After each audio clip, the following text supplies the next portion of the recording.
stochastic terrorism is, what's the old line from Julius Caesar, I think it is, or actually I don't remember which Shakespeare play it is, but will no one rid me of this meddlesome priest was the phrase, as I recall. And basically, I think it was Caesar. I just don't remember. I'm sorry. It was high school. But in any case, what the person saying it was saying was, somebody kill this guy. Right? I mean, he just didn't want to say, would somebody please kill him? So will no one rid me of this? So Donald Trump is essentially doing the same thing, only he's not anywhere near as subtle as Shakespeare's characters. He came out on Friday and said that General Mark Milley, who is, quoted in this new book about him, that General Mark Milley deserves to be put to death. Let that sink in for a minute. This is a guy who has devoted his entire life to serving the United States in the military. Not getting rich. I mean, he's a very, very smart man. Not getting rich, not being an ass, not like Donald Trump, not becoming a reality TV star, not grabbing women by the you-know-what. No, he's devoted his entire life to serving his country, and Donald Trump says he should be put to death. This is another in the long line of people who have been targeted by Donald Trump, Shay Moss and Ruby Freeman, another example.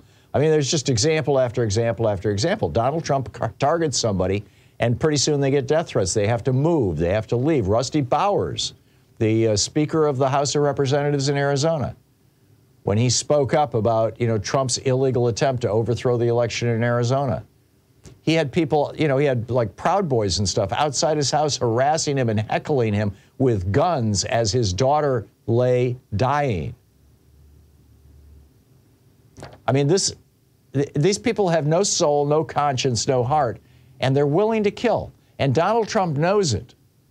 And he's trying to activate them. And why this isn't the #1 story in America, why this wasn't the top story in the news on Friday when he said it, or on Saturday, or on Sunday, or today. Today is the first, official weekday of the news cycle after the weekend when Donald Trump said this. Why isn't it being pointed out that Donald Trump has called for murder? He has called for the death of somebody that offended him. And not only that, he's gone a step beyond that, and he has said, when I become president, I'm going to start shutting down the media. This is what Hitler did. This is what Viktor Orban did. This is what El-Sisi did in Egypt. This is what Erdogan did in Turkey. This is what dictators do. This is what al-Bashir did in Syria. It's what another Bashir did in, Bashir al-Assad did in Sudan. It's what Idi Amin did in Uganda. This is what dictators did. This is what Xi did in China. You shut down the independent media. He's talking about Comcast, which owns MSNBC and NBC. He said they are almost all dishonest and corrupt, but Comcast, with its one-sided and vicious coverage by NBC News and particular MSNBC, often incorrectly referred to as MSDNC, should be investigated for its, quote, country-threatening treason. Treason. He calls NBC treason right after he says that Mark Milley committed treason and therefore should be put to death. And I think, his followers are smart enough to figure out that when he calls for death for treason for Mark Milley and then says, oh, by the way, the people on NBC and MSNBC are committing treason as well, they know what to do.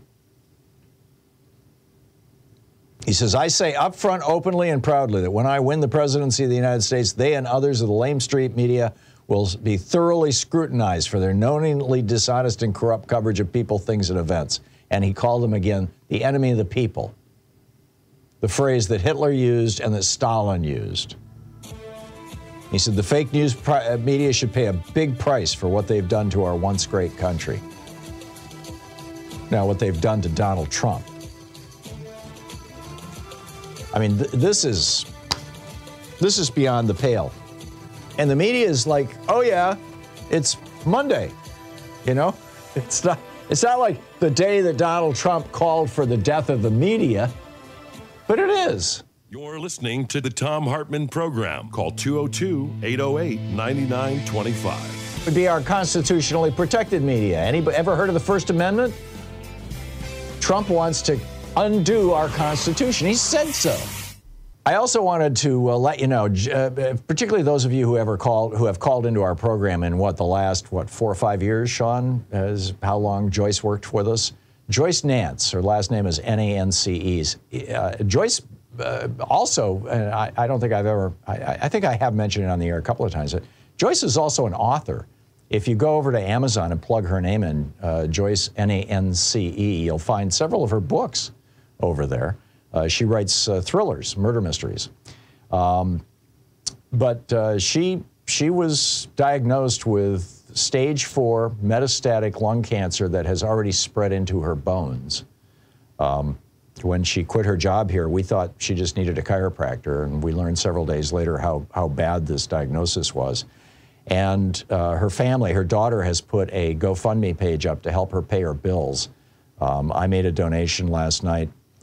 So the easy way to find it is just to go to GoFundMe.com, and there's a little search button up at the top, and click on that search button and type in Joyce Nance, Nance, and you'll get her GoFundMe page. I mean, it's terrible that we live in a country where people have to put up GoFundMe pages when they get sick, to pay all the bills and whatnot.